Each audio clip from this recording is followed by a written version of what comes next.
Kotak Mahindra bank, ये नाम सुनते ही दिमाग में भरोसा आता है ना। लेकिन क्या ये हमेशा से इतना बड़ा था? बिल्कुल नहीं। देखिए, हर बड़े साम्राज्य की एक छोटी सी शुरुआत होती है और कोटक की कहानी वो भी कुछ ऐसी ही है। तो चलिए थोड़ा पीछे चलते हैं। कोई अंदाजा लगा सकता है कि आज का ये फाइनेंशियल जायंट, ये इतना बड़ा बैंक, एक जमाने में सिर्फ एक छोटी सी मामूली सी फाइनेंस कंपनी थी। यकीन होता है? तो फिर सवाल तो यही है कि एक छोटी सी कंपनी से अरबों का इतना बड़ा बैंकिंग एम्पायर बना कैसे? चलिए आज इसी जबरदस्त सफर को डिकोड करते हैं। ठीक है, तो कहानी शुरू होती है बिल्कुल शुरुआत से। सेक्शन 1, एक छोटी शुरुआत। बात है 1985 की। इंडिया की इकोनॉमी ना धीरे धीरे बदल रही थी और ठीक इसी माहौल में एक यंग एम्बिशियस इंसान उदय कोटक ने एक सपना देखा। सपना था फाइनेंस की दुनिया में कुछ हटके करने का। तो उन्होंने अपने कुछ दोस्तों को साथ लिया और एक छोटी सी कंपनी शुरू कर दी। नाम रखा Kotak capital management finance limited. अब देखिए, शुरुआत में ये कोई बैंक नहीं था। इनका काम बहुत फोकस्ड था, मतलब बिल डिस्काउंटिंग करना, छोटे मोटे लोन देना, फाइनेंसिंग और थोड़ी बहुत इन्वेस्टमेंट सर्विसेज, बस इतना ही।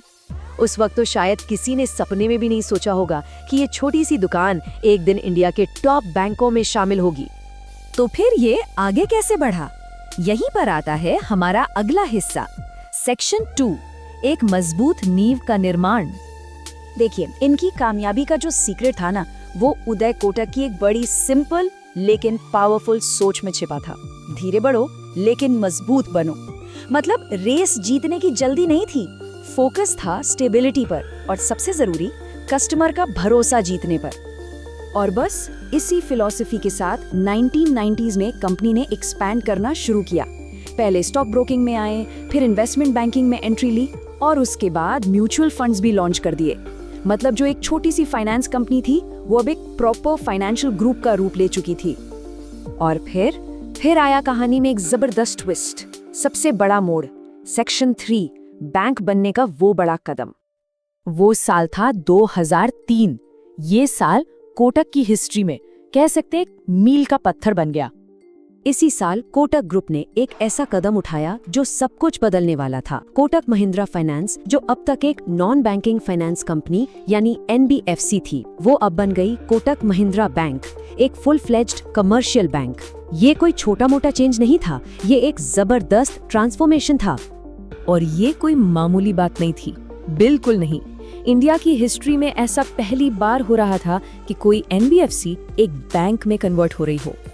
इस एक मूव ने कोटक को इंडियन बैंकिंग सेक्टर के मैप पर एक बड़े खिलाड़ी के तौर पर खड़ा कर दिया। अच्छा, एक बार बैंक बन गए, उसके बाद तो ग्रोथ की स्पीड जैसे और भी तेज हो गई। तो चलिए देखते हैं सेक्शन 4 में साम्राज्य का विस्तार। तो इनकी स्ट्रैटेजी क्या थी? देखिए, उन्होंने एग्रेसिवली अपनी ब्रांच बढ़ानी शुरू की, शहरों से लेकर गांवों तक। नई टेक्नोलॉजी को अपनाने में ये हमेशा सबसे आगे रहते थे। डिजिटल बैंकिंग पर तो इनका जोर शुरू से ही था और इन सबसे ऊपर कस्टमर का भरोसा, वो इनकी टॉप प्रायोरिटी थी। आज कोटक सिर्फ एक बैंक नहीं है, ये एक पूरा का पूरा फाइनेंशियल एम्पायर है। अब देखिए, कोटक सिक्योरिटीज है, कोटक म्यूचुअल फंड है, Kotak life insurance, Kotak investment banking, मतलब हर फाइनेंशियल सेक्टर में कोटक की एक मजबूत पकड़ है।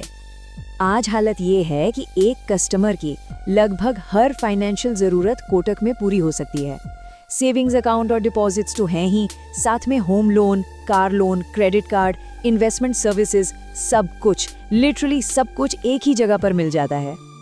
तो सवाल ये है कि इस जबरदस्त कामयाबी के पीछे का असली राज क्या है? चलिए इसे समझते हैं। सेक्शन 5, सफलता की सीख। इनकी स्ट्रैटेजी के ना 4 मेन पिलर्स थे। पहला, लोन देने में बहुत सावधानी बरतना, मतलब बिना पूरी जांच पड़ताल के किसी को कर्ज नहीं देते थे। दूसरा, इसी वजह से इनके बैड लोन्स, यानी वो कर्ज जिनके वापस आने की उम्मीद न के बराबर होती है, वो हमेशा कम रहे और ये किसी भी बैंक की हेल्थ के लिए बहुत क्रिटिकल होता है। तीसरा, टेक्नोलॉजी को हमेशा सबसे आगे रखा। और चौथा, कस्टमर का भरोसा, वो तो सबसे ऊपर था ही। और इसका सबसे बड़ा सबूत क्या है? जब भी इकोनॉमी में कोई संकट आया, कोई क्राइसिस हुई, तब जहां दूसरे बैंकों के बैड लोन्स का पहाड़ खड़ा हो गया, वहीं कोटक अपनी इसी सावधान स्ट्रेटजी की वजह से एकदम मजबूत खड़ा रहा। उनकी फाइनेंशियल हेल्थ पर कोई आंच नहीं आई। तो इस पूरी कहानी से हम लोग क्या सीख सकते हैं? कुछ बहुत जरूरी बातें हैं। पहली, असली ग्रोथ में पेशेंस लगता है। दूसरी, भरोसा ही आपकी सबसे बड़ी कैपिटल है। तीसरी, सही टाइम पर सही फैसला लेना बहुत जरूरी है। और चौथी, रिस्क को हमेशा स्मार्टली मैनेज करना चाहिए। तो आखिर में ये कहानी सिर्फ एक बैंक की नहीं है, ये एक सपने की कहानी है, कड़ी मेहनत की कहानी है, धैर्य की, और एक सही स्ट्रैटेजी की कहानी है। एक छोटी सी फाइनेंस कंपनी से इंडिया के टॉप बैंकों में से एक बनने का ये सफर वाकई कमाल का है। और ये पूरी कहानी हमें एक बड़े दिलचस्प सवाल पर लाकर छोड़ देती है कि ये एम्पायर अभी और कितना बड़ा होगा। इसका जवाब तो आने वाला वक्त ही देगा।